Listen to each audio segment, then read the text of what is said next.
ito yung pag-uusapan natin mga kababayan. Si Kiko at si Bam Aquino. Bakit nga ba si Kiko at si Bam Aquino ay tinaguri ang dark horse? Kiko at Bam Aquino. Bakit?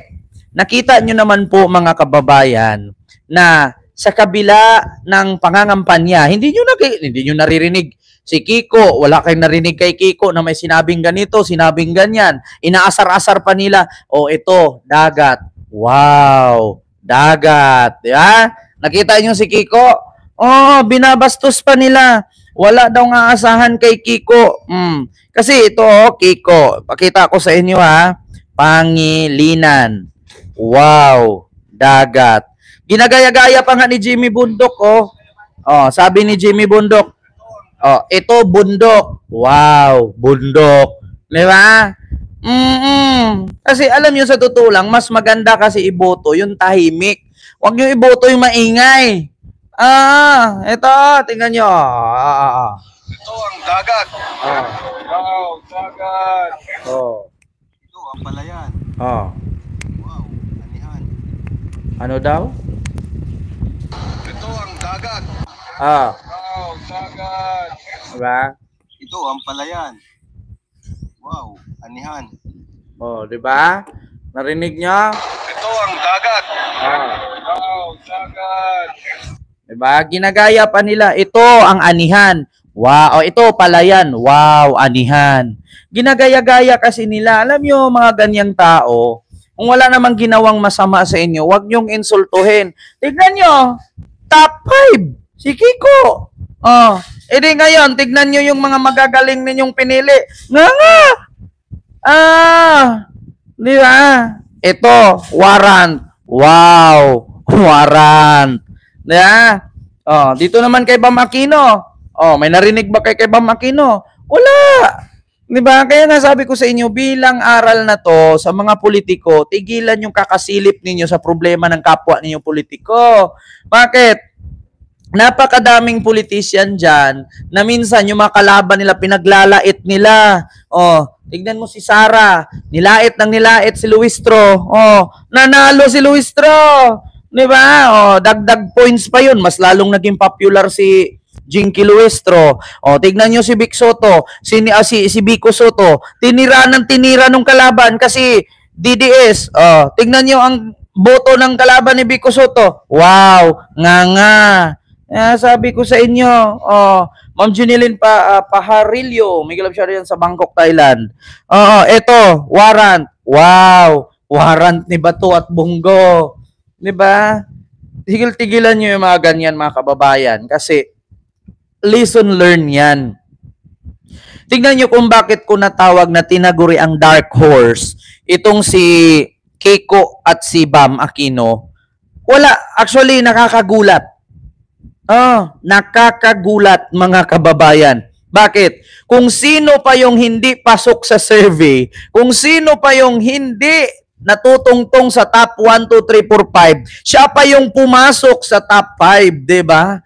Yung mga maiingay, ay namiyo marimor. Alam nyo, tama nga ang sabi ni Vico Soto, mga kababayan. Walang nag-expect talaga, mind conditioning. Biruin nyo, yung Bongo daw top 1, Erwin Tulfo, sino pa yung isa? Na top 2, 3, 4, 5, Bato, si ganito. Gugulat kayo. Nawala, si Bam at si Kiko ang napalit. Di ba? Yan ang sabi ko sa inyo mga kababayan, na kakaiba. Tignan nyo. Sir Kent, disappointed si Sara dahil 3 nanalo sa line niya. Ano daw? Dahil 3 lang daw nanalo sa line niya. Wag mong sisihin ang kumilik. Sisihin niya yung bumoto. Sino bang buboto dyan sa... Ako nga sabi sa inyo mga kababayan, mahirap kasi bumoto sa isang politiko na wala namang nagawa. Di ba? Tingnan nyo, hindi nagkakamali si Larry Gadon. Sabi ni Ma'am Ina Garcia, tinatamad daw siya bumoto. Tignan niyo anong sabi ni Larry Gadon. Sara, huwag kang mag-expect na mananalo yung mga manok mo. Bakit? Kahit ikaw mismo tatakbo ura-urada, hindi ka mananalo.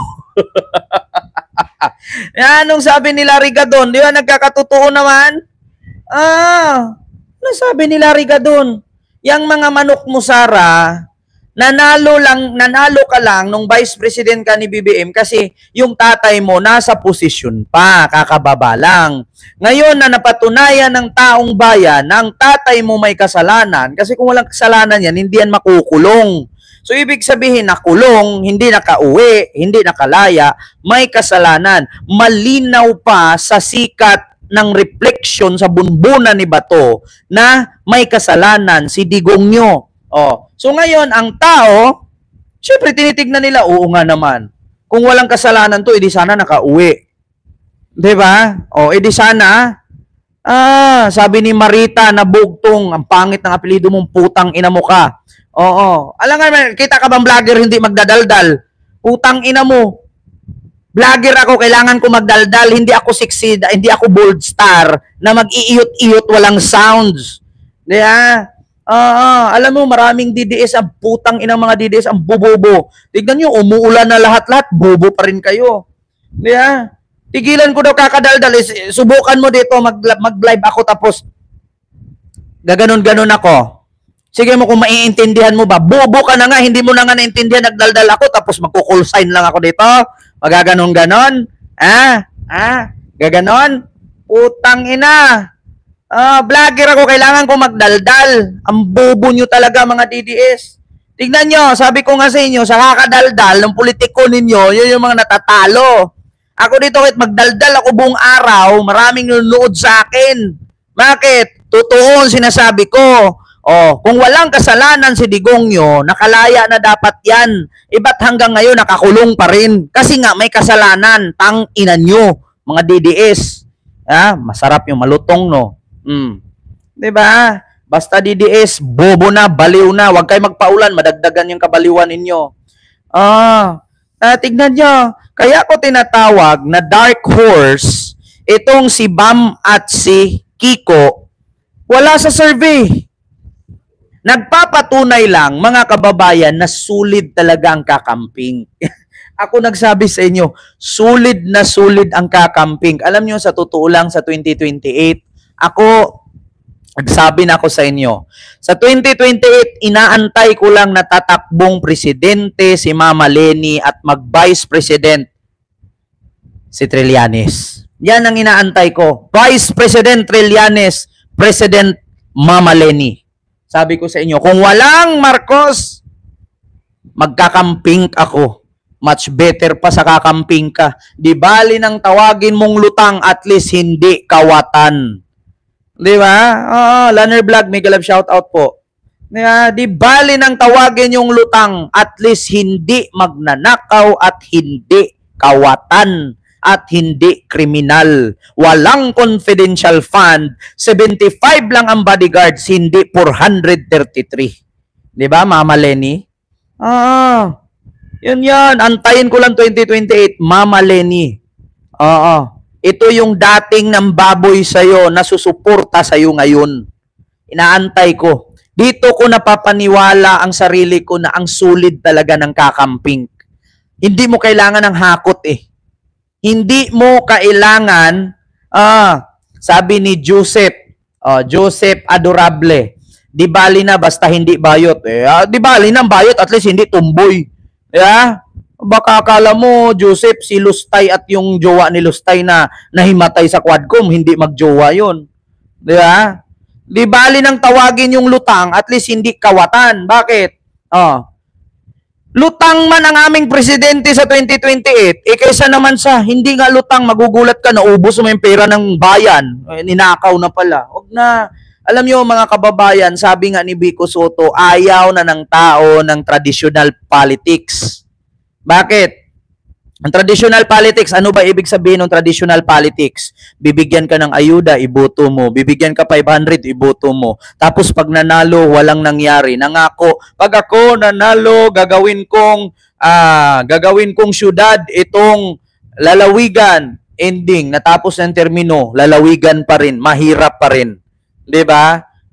Ibali ng lutang, at least hindi kawatan. Kasi yung lutang, pag sabihin mo, Mama Leni, ay, ano yun?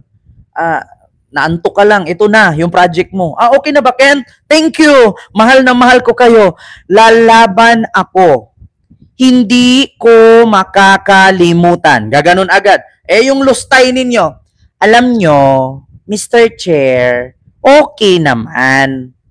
Ako, bilang Pilipino, gusto ko talaga ganito ang mangyari. Oo, nanakawan ko kayo, tapos sasabihin ko, ang pangalan ng kumuha, Chicheria, Nagaraya, Nova, Uwishi, Piatos. 'Di ba? Oh, sampalin ko kayo ng katotohanan, ang sabihin ninyo, no ni pa rin. No ni pa rin. 'Di ba? Ganon ang katotohanan. Annihilation. Miguel, shout out po. Sabi ko sa inyo mga kababayan, naantay ko lang yan. Tulpo, Robredo, Trillanes. Tignan nyo mga sabi ni Sara. Ang grupo ng alyansa ay binubuo ng mga elitista, mga makabayan. Ending, yun pa yung mga nananalo. Elitista at makabayan. Tignan nyo, akbayan. Nanalo, top 3. Diba? Promote nyo pa. Bobo kasi kayo. Diba? Kung sino pa yung mga tahimik, yun yung napapasok. Kaya lagi nating tandaan mga kababayan, mga Pilipino, katulad kay Kiko at kay Bam, wala sa survey, walang nangririnig na siniraang ganito, pero top 5. Diba? Sabi ko sa inyo, ang kakamping hindi kaya ni Sara. Mama Leni, pinuno ang Pasig. Si Sara, hindi kayang punuin ni Sara ang Pasig. Niwala kayo sa akin, mga kababayan. Si Sara, mapupuno lang ang Pasig kung may kasama. Si Leni, solo. Walang kasama si Leni. Nag-iisa. Diba? Lupit ni Mama Leni. Kiko, hanggat nandito tayo, huwag tayong sumuko. Kailangan tayo ng bayan. Winston Torres, Miguel, shout out. Kailangan tayo ng bayan. Hindi tayo susuko. Lalaban tayo hanggat may pag-asa, may umaga, tuloy ang laban. Tuloy nga. Tignan ninyo, ginulat ang Senado, ginulat ang tao, ginulat ang bayan. Diba? Ni Kiko at ni Bam. Am I right, Mr. Chair? She may not working, she may not entering the issue, she may not doing sira to the opponent, but still on the top 5. She may not like, she may not do, she may not, diba? Perfect. So dito naman tayo mga kababayan. Tapos na tayo dyan kay Bam Aquino at kay Kiko, ha. Dito tayo